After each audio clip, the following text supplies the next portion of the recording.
professor falava aqui, das diversas frases sábias que o senhor trouxe, uma me chamou a atenção. E aí conecta também com o que o Salomão falou sobre Faria Lima e sobre aparências, né?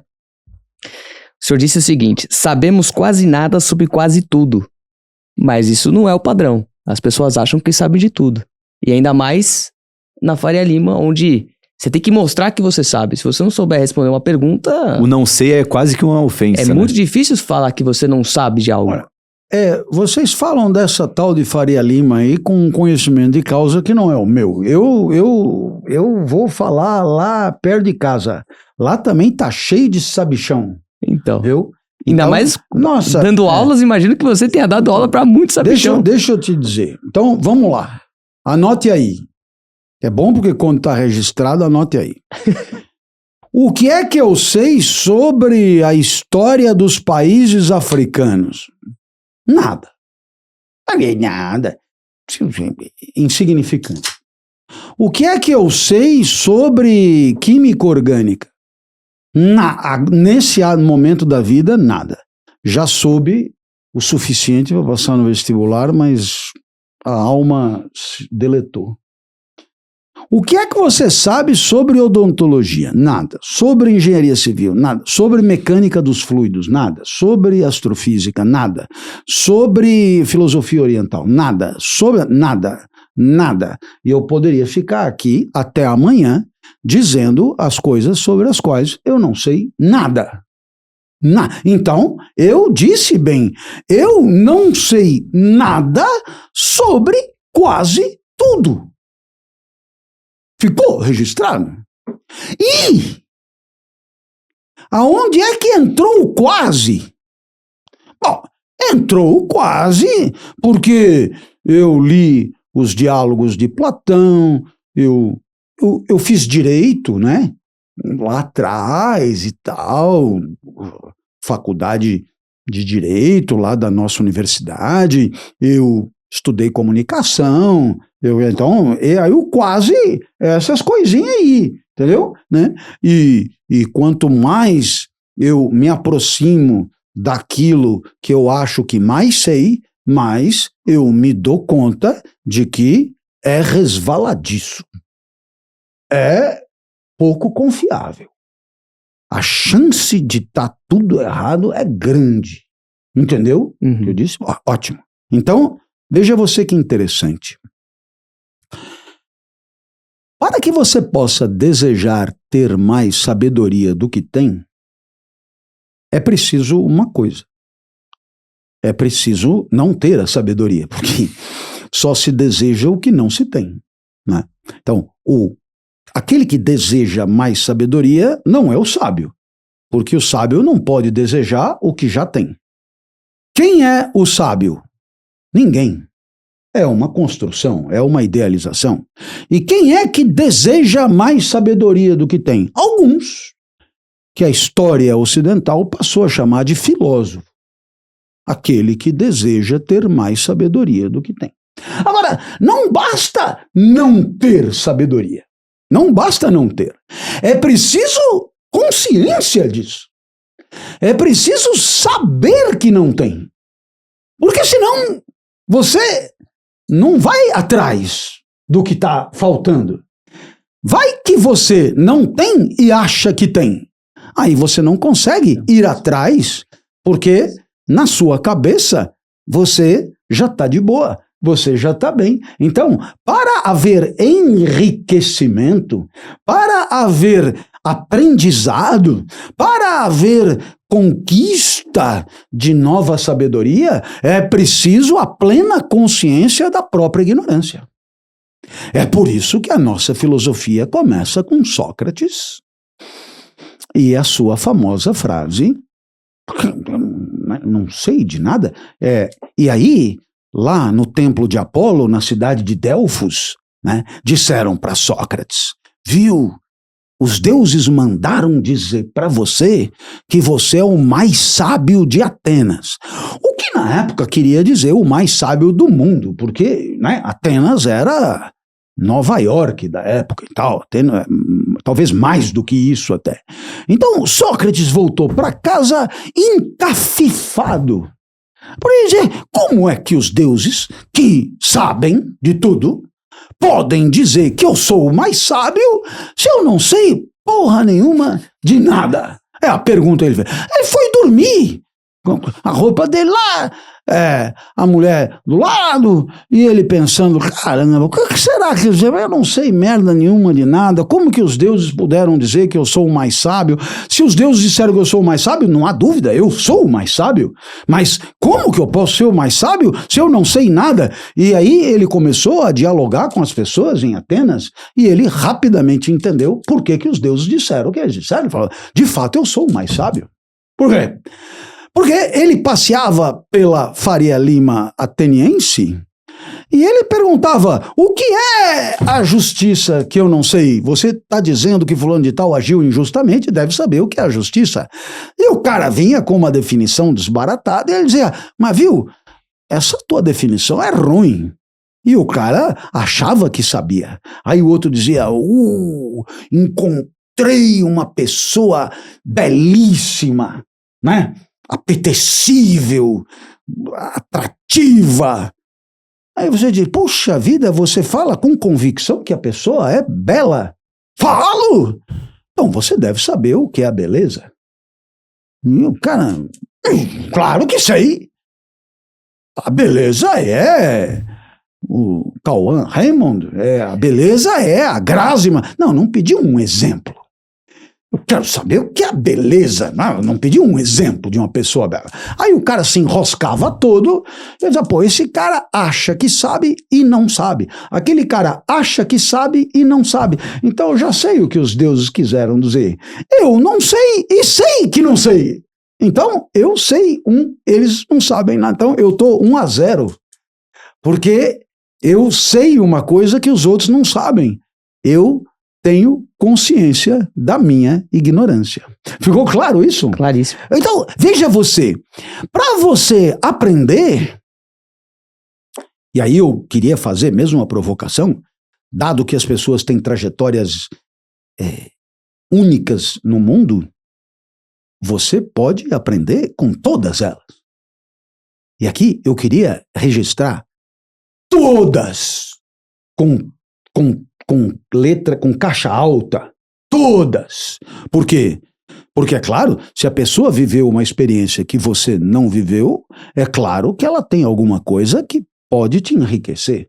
Mas para você chegar nesse ponto, é preciso chegar com a guarda baixa. E o que é chegar com a guarda baixa é você ter a genuína certeza de que pode sempre aprender com quem quer que seja. Tá claro isso? Tá perfeito isso? Ora, isso não costuma acontecer de fato. Por quê? Não é só uma questão do mundo onde o capital está. É em qualquer lugar. O que você mais encontra é a sociedade exigindo das pessoas uma autossuficiência em sabedoria. Né? Ninguém vai dar um emprego para alguém que chega e diz, sabe o que é? Eu não sei quase nada sobre quase tudo. Né? Mas é preciso que o cara chegue dizendo, eu sou foda nisso, a minha expertise é nisso aqui, tal. E se alguém perguntar qual é o seu ponto fraco, a pessoa dirá que eu sou perfeccionista, né?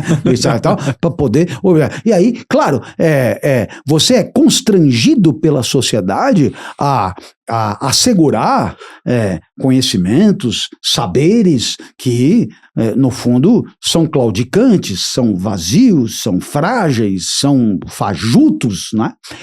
E eu sempre cito, e se as pessoas me convidam para falar, é também por conta do que eu já disse, então eu nunca vejo nenhum problema em me repetir, a famosa história de um professor de uma universidade americana que foi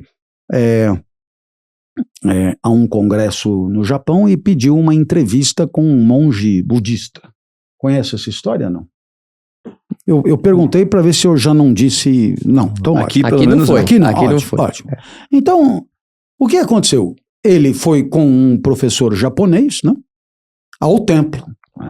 O professor é um professor de ciências da religião, dessas universidades top 5 do mundo, etc. Tal, cara conhecido no mundo inteiro, desses americanos, corpulentos, etc. Tal, entrou no templo, isso aqui quer dizer isso, aquilo quer dizer aquilo quer dizer aquele outro, aquilo, papapá, e foi falando, né, e aí foram se aproximando da onde o tal monge estava. Aí o monge viu o sujeito entrando, parlapatão, falante. Aí o monge falou, vou fazer um chazinho. Com calma. E o professor, fazendo perguntas, ele queria otimizar o tempo, sabe? Fazendo perguntas, e isso, e aquilo, e o eu, como que você dilui o eu? Não tem... E o monge ali, esquentando o chá e tal. Aí ficou pronto. Então, tava lá a xícara, né? Aí o monge foi servir, olhando para o professor, né? Servindo. E o professor foi vendo que ia derramar. Aí o professor falou, vai derramar. Aí o monge continuou olhando. Vai derramar. E o monge continuou olhando. E derramou. Aqui não. Mas lá sim. Aí o professor olhou como que dizendo, qual é a sua? E o monge disse, você é a xícara. Já chegou aqui transbordando. Não cabe mais nada. Não tenho nada para lhe ensinar. Você deveria ter vindo aqui com a xícara vazia. Só com a xícara vazia a gente consegue encher com alguma coisa. Aí tomou o chá e foi embora. Pô, essa história é maravilhosa, né? Porque o que a gente mais encontra é pessoas falando e dando lição e coisa, e verdade atrás de verdade, e você ali, né? Uau, né? E são pessoas que não te dão a menor pinta de que você poderia ser contributivo, nem que seja com um alfinete da inteligência delas. Porque elas, elas sabem tudo, sobre tudo, né? E aí aquilo, né? E no final das contas, fica claro que o enriquecimento diante do mundo pressupõe uma xícara vazia, uma consciência de que há tudo para aprender, de que passaremos aqui essa existência sobre a Terra sem entender quase nada a respeito de quase tudo.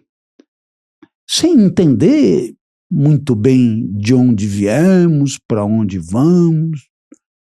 Afinal de contas, qual é o sentido de passar aqui 70, 80 anos, ou 30, ou quem sabe 6 meses? As verdadeiras questões fundamentais da existência, elas continuam sem resposta nenhuma. Né?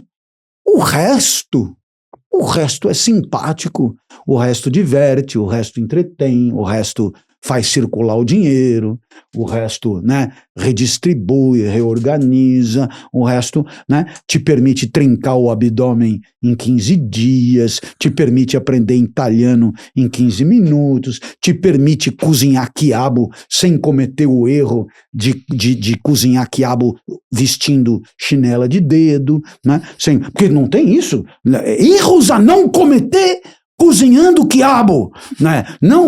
E aí eu fui ver, porque, porra, nunca me ocorreu cozinhar quiabo, nunca me ocorreu que pudesse haver tantos erros para cozinhar quiabo, que é só botar para cozinhar, e um dos erros era o tipo de chinelo que você usa. Velho, realmente eu não nasci para esse mundo, eu acho que me sobrepassa. Por quê? Porque você tem milhões de ensinamentos, milhões de prepotências, milhões de verdades, Mas milhões, não é que é um chato aqui, outro chato ali.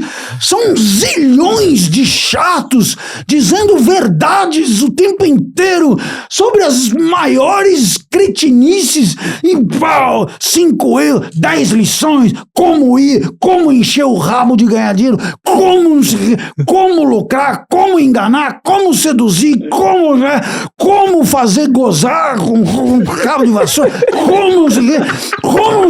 porra, velho, sabe? E não tem ninguém que diz, olha, não sei, viu? Eu não sei se... E aí Sócrates ganha uma relevância imensa, sabe? É um cara que era assim, talvez o maior sábio da história, né? Que olha e diz... Se for espremer,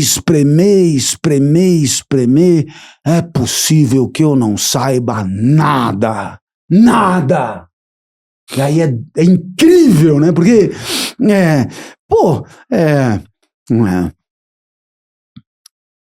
seria tão obviamente produtivo se as pessoas que, claro, aprenderam coisas na vida, todo mundo, alguma coisa terá aprendido, né? Mas a pessoa chega com a guarda baixa e diz, eu tenho por você um respeito tal que eu estou aqui disposto a me enriquecer com o que você tem da sua experiência para me ensinar. E, naturalmente, para isso, eu me esvazio de certezas para que os teus ensinamentos encontrem na minha alma terreno fértil. Não, entende? Porque não adianta nada eu dizer para você, diz aí o que você tem para me ensinar. E eu já ponho 30 mandamentos na frente e cada um que não bater, imbecil, tá errado, tá. Aí não adianta. Não, eu ponho isso aqui, né, no andar de baixo, eu estou com a alma limpa, eu estou esvaziado de alma para que você possa genuinamente me contar o que você tem para me dizer. Mais tarde, depois, eu farei minhas checagens, ponderarei, me posicionarei, etc. Mas eu dou à pessoa toda a oportunidade do mundo para ela dizer o que ela pensa, seja ela quem for. Você entende o que eu estou tentando te dizer? Por quê? Porque o que acaba acontecendo no nosso mundo, né? Eu saio da Universidade de São Paulo, universidade pública, e venho aqui, né? Está escrito aí, market makers, né? E é possível que eu tenha sido instruído para não gostar da palavra market. É impossível que eu tenha sido adestrado para não gostar de termos em inglês. É impossível que eu tenha passado, né? Então, aí eu chego aqui dizendo, os caras me chamaram, eu venho representando, não sei o que e tal. Não, por quê? Porque aí eu voltarei mais pobre do que sair, sabe? Agora que, não, seja você quem for, com certeza o que você tem para me dizer vai me enriquecer. Sabe? Porque o que você tem para me dizer é resultado de uma trajetória que eu não vivi. Agora, claro, se você também quiser me ouvir, aí, poxa, melhor ainda, fico dignificado. Mas não é necessário. Eu, na verdade, só vim aqui para te escutar.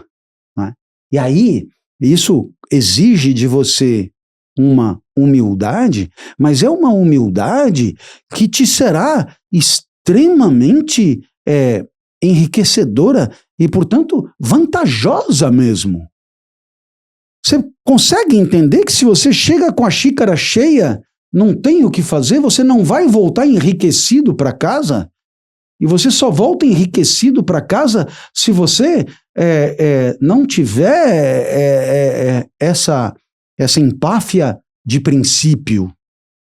Né?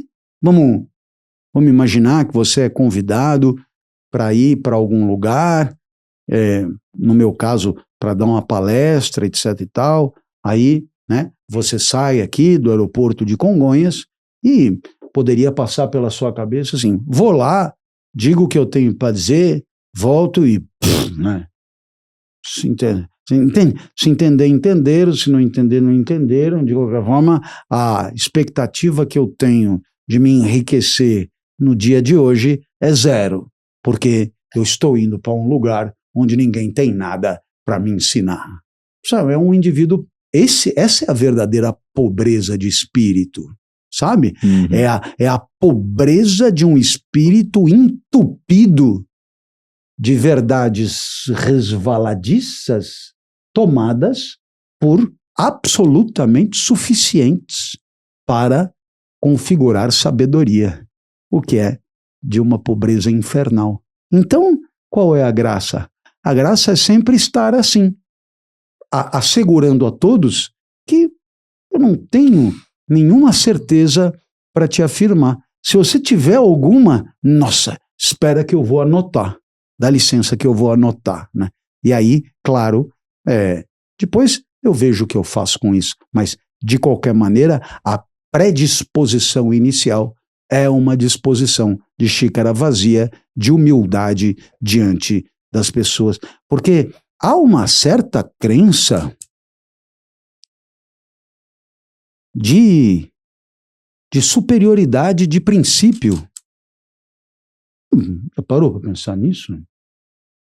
Por alguma razão, algumas pessoas se consideram superiores às outras por uma espécie de organização do universo. Eu não sei bem qual é a justificativa, mas eu sou superior. Então, essa superioridade de princípio faz com que essas pessoas passem a vida desconsiderando as outras como fonte possível de enriquecimento de si mesmas. E isso é muito provável, porque você sai pelo mundo, numa sociedade como a nossa, então, que é uma sociedade assim um pouco heterogênea e desigual, né? A chance de você esbarrar nas pessoas tomando-as por um mero obstáculo físico e, portanto, incapazes de te enriquecer na sua mais absoluta diversidade é enorme. E o que é mais incrível? O que é mais incrível é que você considerará a possibilidade de ser enriquecido justamente pelas pessoas mais parecidas com você, que são as que menos têm diversidade de repertório para te enriquecer. São as que mais concordam, são as que mais viveram parecido, são as que mais frequentaram a mesma bolha, são as que mais pertencem à mesma classe, ao mesmo grupo e dizem as coisas que você quer ouvir porque coincide com o que você já acha que é verdadeiro. Então você dará ouvidos a quem menos tem chance de te enriquecer e você desprezará justamente aquelas que pela sua diversidade absoluta poderiam ser as mais contributivas para o teu enriquecimento. Se você gostou desse corte, certamente vai gostar do episódio completo. Então, clica aqui que você pode assistir ele na íntegra. Ou então, você pode clicar nesse vídeo e ver mais um corte desse episódio. Até a próxima.